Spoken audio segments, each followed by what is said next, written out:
Church of Kimberling City RPM Daily Devotionals, reaching the lost for Christ, preparing the saints for service, and magnifying the Lord. Now let's join Children's Director Shirley as she brings us today's message. Good morning, everyone. Beautiful day today, and just about ready to enter the month of July, and we are in the hot weather. And as you can tell, I look like I'm in a hut. And let me tell you, if there was a place I'd like to be, it would be around the water. So it is hot today, but we are so glad that you have joined us today. And today we're going to be talking about something that we're all guilty of. And we'd like to think that we're not, but we are. And, you know, when someone criticizes us or jumps on us or our family members, we don't like that. And before you know it, we're ready to say, they better not do it to me. If they do it to me, I'll show them. I'll get even with them. And before you know it, you start building up resentment and anger. Today we're going to be talking about anger. We've all gotten upset at times. But today it's called Put Out the Fire. And it's found, Peter 2:20 says, if you suffer for doing good and you are patient, then that pleases God. What do you do when people mistreat you or those you love? Do you feel anger bubbling inside of you? Do flames of hate burn your heart? Does your face burn red and hot? Or do you reach up to Jesus? Do you ask him to help you control the anger fire? Do you pull out a bucket of mercy and throw it on the anger flames? Do you put out the fire? Don't get on the roller coaster of anger. Be the one who says, yes, he treated me wrong, but I am going to be like Christ. I'll be the one who says, Father, forgive them. They don't know what they are doing. That's found in Luke 23:34. If Jesus could look down from the cross and say those words, then so can you. Ask him to help you put out the fire. You know, anger within ourselves is like cancer. It just spreads and spreads and spreads. And every one of us have gotten angry at one time or other. Sometimes it's to our friends. Sometimes it's to our children, maybe our mate. Sometimes, you know, it's even to our family members.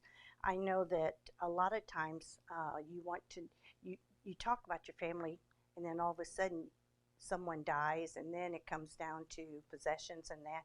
And, you know, you really do see some true colors. And I know in a lot of families, maybe one feels that they haven't been treated like the other one, and a lot of anger builds up. And before you know it, then you don't see that person, you don't want to talk to that person, even though it might be a sister or a brother, and maybe it's even to your mother or father. And but you know, when anger builds up, that separates us from God, and it we have a tendency to be critical. We have a tendency to say what we feel, and we don't care if it hurts somebody, but we just have to get it off our chest and to say how we feel. And you know what? When we think about how we react, usually afterwards we'll look at it and we'll think, who was that? You know, and we see how bad we acted. And it says here, don't be on that roller coaster to where you're so angry, and be the one that says, yes, he treated me wrong, but I'm going to be like Christ, and I'll be the one who says, Father, forgive them, for they know not what they do. You know, sometimes we're just so hateful, and, you know, people are hateful to us, and so before we know it, we're hateful to other people because it affects our whole life. And just as I said, it's like cancer, and it just builds up and it spreads.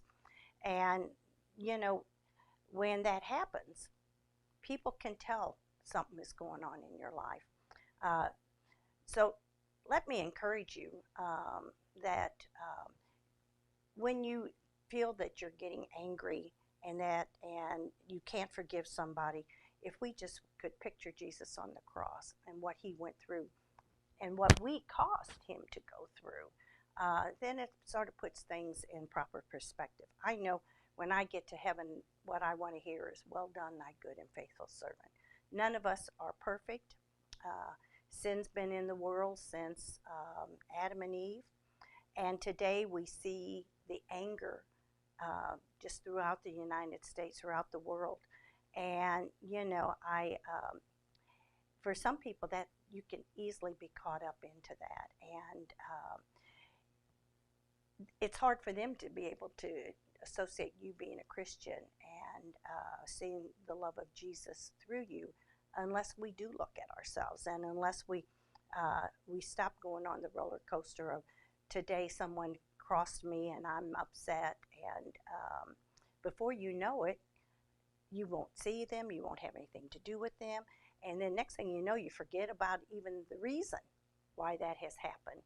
So our relationship, God wants our relationship with him to be right. And if our relationship with him is right, then our relationship with man would be right. But because of sin, we have a tendency to maybe mistreat people or get upset. So probably the best thing for us to do would be, when we do feel, all the manners. I mean, on our faces, a lot of times people can tell when we're upset. You get red and your eyes, it's like you see in their eyes. And that Satan will use, and that will eat you up. I'd just like to say, that for me, this hits home, and we've all been angry. We've all done things.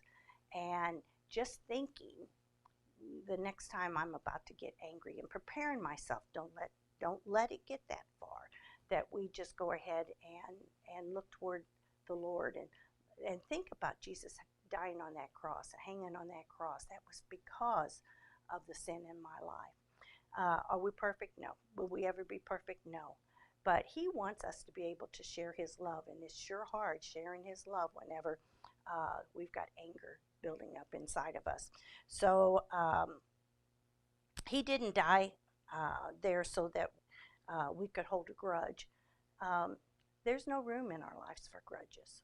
All that does is keep us from having the fellowship with the Lord that we need to have.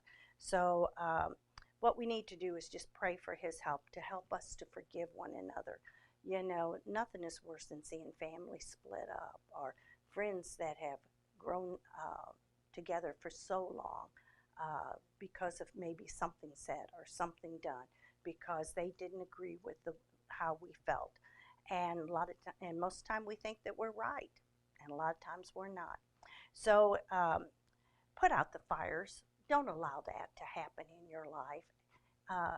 If you're trying to do it on your own, you're not going to make it. But if you include the Lord and start thinking even before, Lord, please don't let me go there. Let me just show your love and be that person that comes back and says, yes, he treated me wrong, but I'm going to be like Christ. And I'll be the one that'll say, Father, forgive them. Because let me tell you, if it's us doing it, we want to be forgiven for that.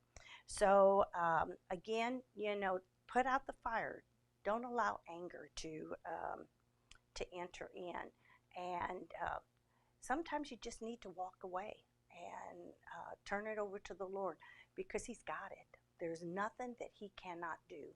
There's nothing he cannot help us with. And I see some of our kids that the anger is just, you just see it. And unfortunately, when you look at the home life, or you look at who they're hanging around with, and that you can sort of see why. So as parents, let's take the responsibility of loving the Lord first, and then loving others. And so that when people look at us, or when our kids look at us, or in the community, that they'll be able to identify us with Jesus. So we're going to go ahead and have word prayer. Again, remember, this Sunday we will begin having our life group Sunday school. we're excited kids that at 9 o'clock we'll be meeting in our children's area, and we're just been over there painting and fixing things up, so we're excited to see you, and we hope that you'll get to come. So we're going to close in a word of prayer, and then we'll see you hopefully on Sunday. Dear Lord, I just want to thank you for the things that you do for us, and what a forgiving God that you are, Lord, that when that anger comes our way and Satan just tempts us, because that's of not of you, that's of Satan.